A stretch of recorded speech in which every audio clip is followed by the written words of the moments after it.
So, very good morning, students. Students, today we are going to study the chapter first of standard 11th, which is 1.1 being neighborly. So, neighborly here means somebody who is close to you, maybe your neighbor, maybe someone who's like a friend to you. So, this particular title has its own significance. So, let us first discuss about the icebreakers. So, we will get a brief idea about your chapter. So the first activity question here is read the following statements and mark those that apply to you. So some sentences are given to us and we have to see which suits you the best. For example, I'll read the first one, which is I make friends easily. So if you think that you make friends very easily without trying, then this particular sentence or statement suits you. I wish to be friends with someone, but my friendship is rejected. Means you wanted to be friends with some particular person or a group, but your friendship is somehow being rejected, or those people are not paying any heed to you or no attention to you. Someone had extended a hand of friendship towards me, and I have not accepted it. Maybe someone tried to be friends with you, but you are not interested in that particular person or that group of people. Maybe somehow you don't want to be friends with them. I have a large group of friends, but no best buddy. Means maybe you are being surrounded with a lot of a number of friends, but there is no special connection with anybody. I have a small group of close friends but have no wish to interact with anyone else. So you can say that you have a group of close friends, really nice friends, and you're not in mood to make any new friendships because your relationship with them is very nice. Then you can say that I have cordial relations with all, but I cannot connect with anyone. So the next is cordial here means I have warm relations, affectionate relationship with everybody who's around me, but I cannot connect with anyone. Means my relation with all the friends is nice, but I don't have any special kind of relation with this is my best buddy or this is my best friend. So I have just tried to mark out what suits me well. So I make friends really easily, and I have a small group of close friends and have no wish to interact with anyone else. I would like to cut out this sentence, but I'm willing to extend their approach. So if anybody wants to be my friend, I will surely like to be friends with him or that particular person and expand my group. So these are the options which can suit you. Everyone has his own choice, everyone has his own preference. So the next question is complete the following web diagram. So the next question is complete the web diagram. What friendship means to me? So friendship for me means a number of things. For example, one is given to you having long conversations, that can be friendship for some people. Giving and receiving gifts, that also can be friendship for some people. So for me, I will say that helping each other, that is financially or emotionally, that can be a friendship.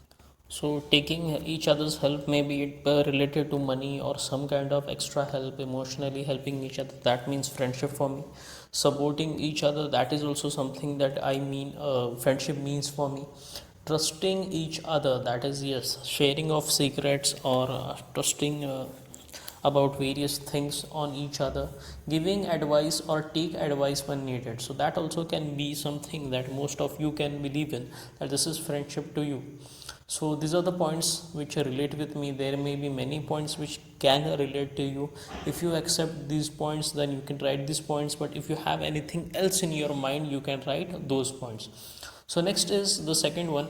If you see someone lonely or sad, you will. So if you there is a situation that somebody, some close person or a friend or some family member is lonely, what will you try to do? Or even a stranger also. So if somebody is lonely around you or sad around you, what will you do? So I would try to know the cause and give advice. I will try to speak with that particular person, trying to know why he is lonely or why he is sad, and give according to that the advice if he's interested in that advice. And if he's going to follow that advice, I will try to give him that advice. I will try to sit beside him or her and talk. So if someone is lonely, the best thing you can do is actually talk with them, sit beside them, try to confront them, or try to cheer them up. After understanding their problem, I will just try to cheer him up or try to motivate him and try to tell him, or I will actually make him feel better. I'll make him feel warm, means he will come out of that loneliness or that sadness. So this is what we can do. So let us now move towards the chapter. The first thing we are going to do is, firstly we are going to see something, some information related with the author. So Louisa May Alcott, 1832-1888, an American writer in the mid to late 19th century, is considered as one of the earliest feminist writers. So our today's writer is Louisa May Alcott. I'm not saying Alcott because maybe T is silent here. So she was a feminist writer of the earlier 19th century. So feminist is a word which is continuously repeated again and again in the poems, in the chapters. So what do you mean by feminist here? So to understand feminist, you should understand the meaning of the word feminism. Feminism is something which is related to a point of view of a woman. So feminist writers were those who wrote things or wrote literature which was according to a point of view of a woman. So what did a woman think about a particular situation? What do women think? What is the point of view of a woman? So all these things come in the under the word feminism.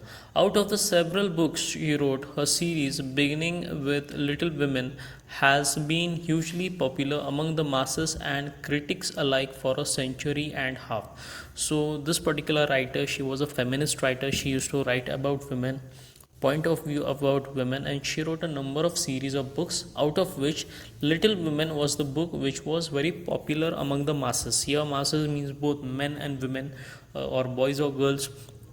Okay, so among the masses this particular book Little Women was very popular. Critics are those people who criticize what is it, literature, maybe in a good way and a bad way. We'll rather not go in that thing. So about a century and a half, so this particular work was really very famous.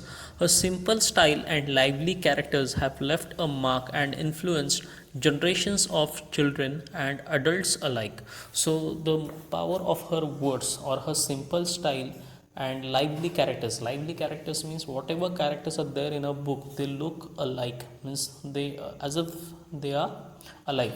So many of the stories or many of the novels, all these things are written on the base of imagination. Some of them are written on reality, but somewhere her style and her unique method of writing gave her characters life as if they were real, and they were, what you say, influenced by real people or something, have left a mark and influenced generations of children and adults alike. So whatever she wrote or whatever she tried to show the world was actually, it made a mark on many people's mind. So her characters used to be feel alive. The setting of her books is the suburbs of Boston. So setting here is a new word for you. Setting here means the all her stories are somewhere related with the suburbs of Boston. So Boston is particular.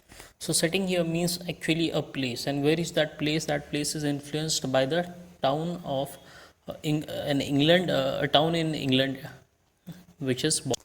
So most of her stories are written in a small town of England, that is Boston. So her worldview is wholesome and full of believable yet charming characters which captivates the readers. So many a times it happens that the particular writer is writing about some characters, and those characters somehow people don't believe in them, that this particular character must have been there, or this particular character, what is his life, the way of his lifestyle, the way he looks, and all these things are just imagination. But somewhere, because her particular every book or somehow the description of her characters was so real that people used to believe in those characters, that actually some such kind of characters must have what is lived in that time, and they charmed the people. Okay, and which also captivated the reader. Captivated means they somehow were able to bring in the um attention of the reader. So she somehow was able to bring the attention of the readers to her books. They believe that the characters were real and so on. So the following extract is from Little Women, first published in 1868. So this particular small story that we are going to learn about is from the book Little Women, which was published in 1868. The story of four sisters, Meg, Jo, Beth and Amy, their friend Laurie, their wise and loving parents of modest means, living in a suburb of a city in the east coast of America. has caught the imagination of generations of readers, young and old alike. So, Boston is actually in England also, and Boston is also in America also. So, your story setting here is not in England but in America. So, this particular story is about four sisters. The name of the sisters are Meg, Joe, Beth, and Amy, and their friend Laurie. So, here this story is about these four, little women's friendship with their friend Laurie. Modest parents means parents of kind natured, or honest means those people live with them. Living in a suburb city in the east coast of America has caught the imagination, means this entire thing, this entire setting, the entire characters somehow people thought are real. Each character is real and distinctive, means each character has its own role in the story. You will not find, while reading the particular story, you will not see anywhere that all the characters, their traits or their physical features are mixing up, or they are behaving some way very differently out of the box. It's not like that. When we read about them, when we understand about them, we feel as if they are real people.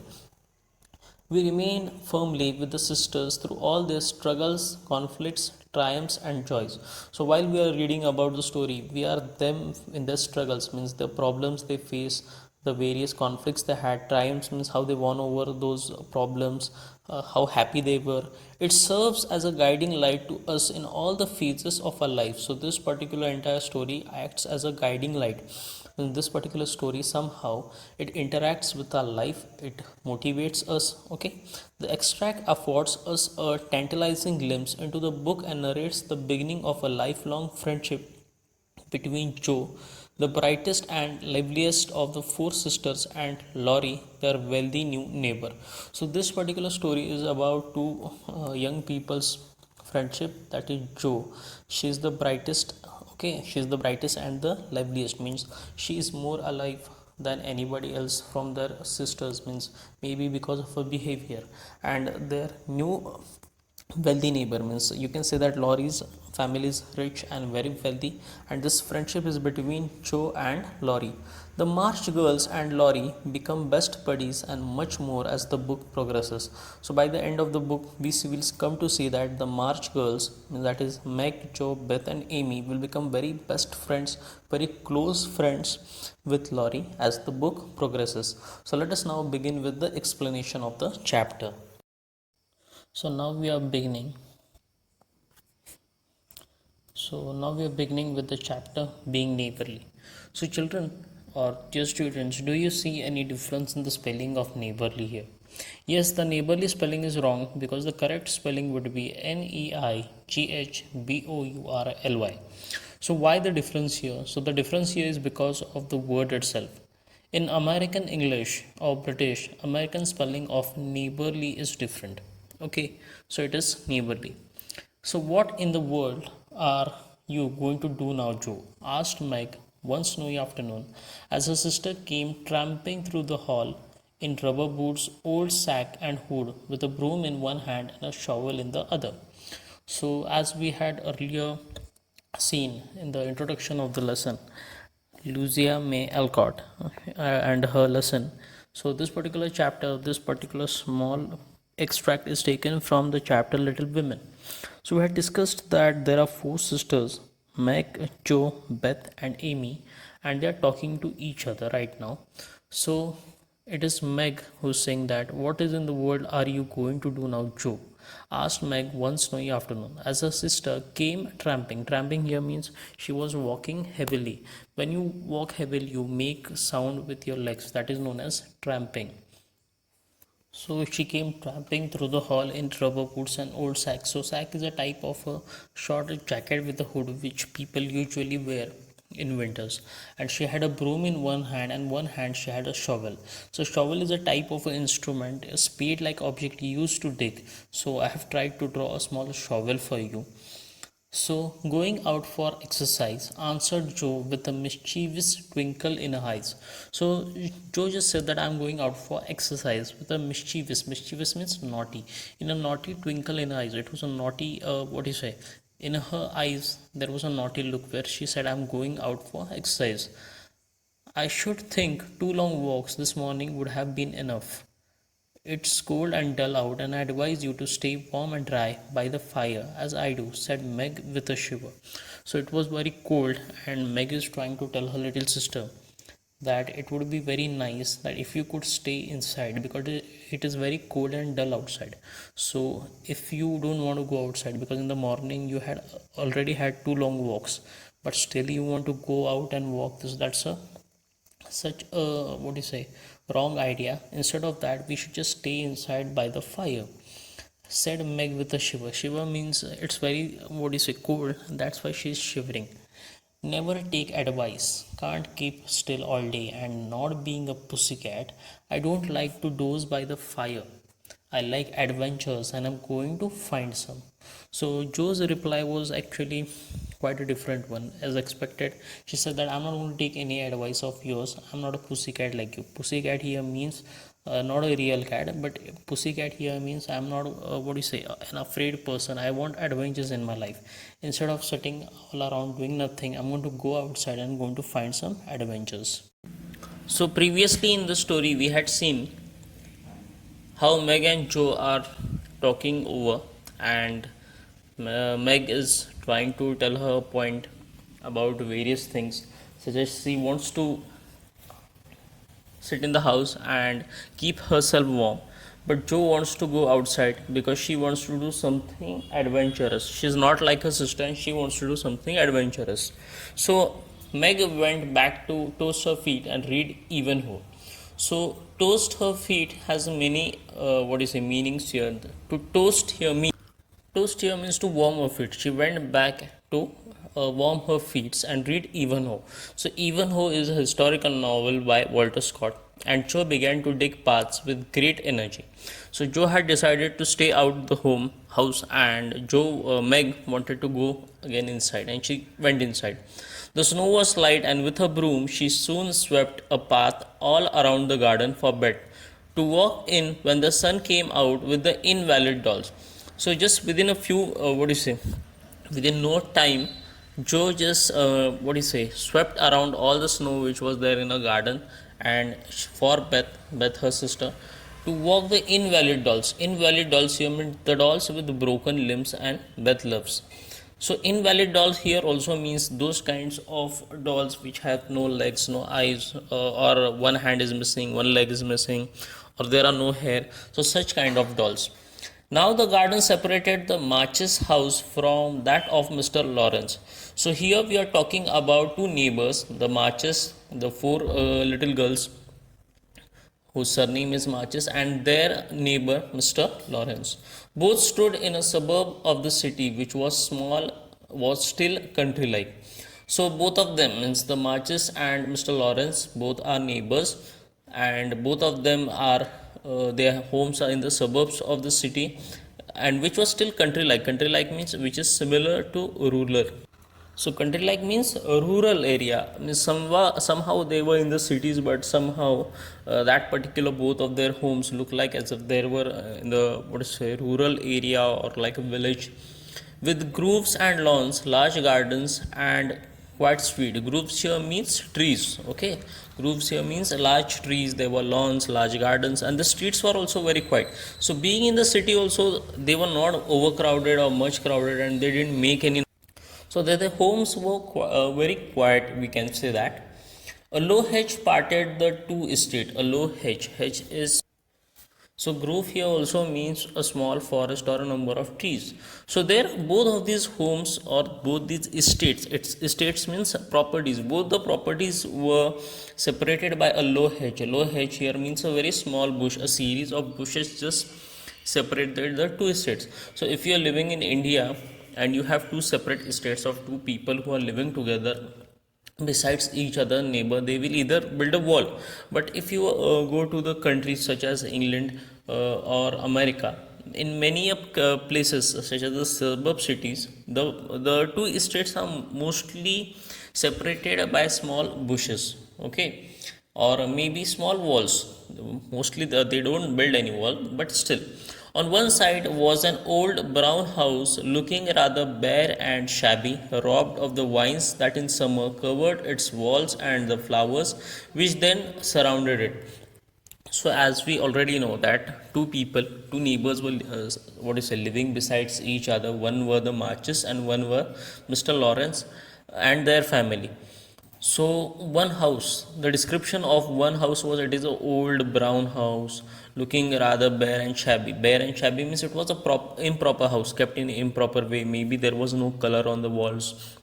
Okay, there were a number of plants growing, vines are what say creepy plants which were growing around the walls, and flowers which surrounded it. On the other side was a stately stone mansion, plainly betokening every sort of comfort and luxury, from the big coach house and well kept grounds to the conservatory, and the glimpses of lovely things one caught between the rich curtains. So on the other side, there was a rich mansion. Mansion is like a bungalow, rather very big bungalow, which was made of stately stone. So this particular stones, when you look at this particular type of mansion, we actually think that this entire mansion is made up of stone. Okay, it was betokening means a sign of, it looked actually a sign of richness. It had that comfort and luxury. When you look at somebody's house, you could actually feel that how rich that particular person can be. Okay, just sign of that they are very rich. And they had a conservatory. So conservatory is like a glass room outside the house, used to greenhouse too, means like a small garden they have kept for only to use for themselves, a very small garden. Okay, and glimpses of lovely things one caught between the rich curtains. So anybody who could look at that particular house could tell that how rich those particular people are. But it seemed lonely, lifeless sort of house, for no children frolicked on the lawn, no motherly face ever smiled at the windows, and few people went in and out except the old gentleman and his grandson. So, even if the house was what very rich, looking at the house, a person could tell how rich that particular person can be. Mr. Lawrence's house, we are talking about Mr. Lawrence's house, who had everything one could wonder. When people used to look at their houses, they would feel how luxurious life he has, or how comfortable life he has. But there was something missing in that particular lifestyle. It was that yet it seemed lonely. Means looking at that house, one could feel that the house is very lonely, lifeless. No children frolicked. Frolic means happy. No, there were no children on the lawn. Nobody played there. There was no motherly face. Means there was no woman who could be known as a mother of a child or someone. And the windows, nobody smiled at the windows. And few people. There was not many people in that particular home, but just a few people, except old gentleman and his grandson. So we can say that old grandfather and his grandson is maybe living in that particular mansion. So, to Joe's lively fancy, this fine house seemed a kind of enchanted palace. So, lively fancy, fancy here means imagination. So, for Joe's imagination, any girl's imagination, her house, whose house. So, for her imagination, any person whose house is not proper, he would think that a person who has such a luxurious life, he has so many comforts in his life. It's like a fancy for him, it's like a dream for her. So, her dream of having such a fancy house of enchanted palace. Enchanted here means charmed palace. She was charmed with that glory of all the things, how beautiful the house was, the conservatory, the comforts, the color of the mansion, and the way everything looked, those rich curtains and all those things. So full of splendors and delights which no one enjoyed. So she thought that people, everything, this particular person, this Lawrence guy who lives next to them, the Lawrence family which lives beside them, and they have everything in life, but they're not enjoying anything. She just felt a small girl who thinks in this particular manner that they have everything and why they are not enjoying it. So it was her fancy. She had long wanted to behold these hidden glories and to know the Lawrence boy. So now you know that the neighbors, that is a small boy, Lawrence boy. The hidden glories. Glories here means glories here means the richness. Okay, she wanted long to behold this richness. She wanted to see the house from inside. It is not that she wanted to become rich. She just wanted to see their mansion from inside, play in their garden maybe, and just make friends with the Lawrence boy, who looked as if he would like to be known if he only knew how to begin. So she wanted to be friends with this Lawrence boy, and she was thinking that maybe he also wants the same thing. He also wants to make friends with the marches, all the sisters, but he does not know how to begin. Since the party, she had been more eager than ever and had planned many ways of making friends with him. So, ever since the party, she had tried many different types of tactics, and she was just going to talk with him. Or maybe they met and they will become friends, and she's trying so many things. But he had not been seen lately, and Joan began to think he had gone away. So, from many a days, she had not seen him, and she thought that maybe he does not live in that mansion anymore and he has gone away. When she one day spied a brown face at the upper window looking wistfully down into their garden where Beth and Amy were snowballing one another. So she one day spied. Spied here is a word taken from spy. Spy means one who secretly watches or gathers information. So she one day spied that somebody was looking down in their garden, a brown face, maybe the Lawrence boy who was looking down from the window wistfully. Wistfully here means longingly, sad, thinking of the past. So very sad face. A boy with a very boy who had a brown color face, looking very sad, was looking into their garden. And what did he see in the garden? He saw Beth and Amy were snowballing.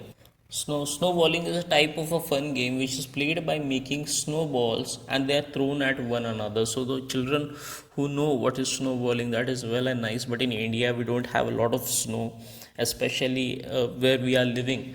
For example, we don't have snow in Maharashtra or what is say Gujarat or Rajasthan. So many times we don't know what is snowballing. So this type of game is played in the other countries, the foreign countries, where small balls of snow are made and children like to play this particular game. So I take your leave here. We end our lecture here. In the next lecture, we shall be discussing about the later part of the lesson.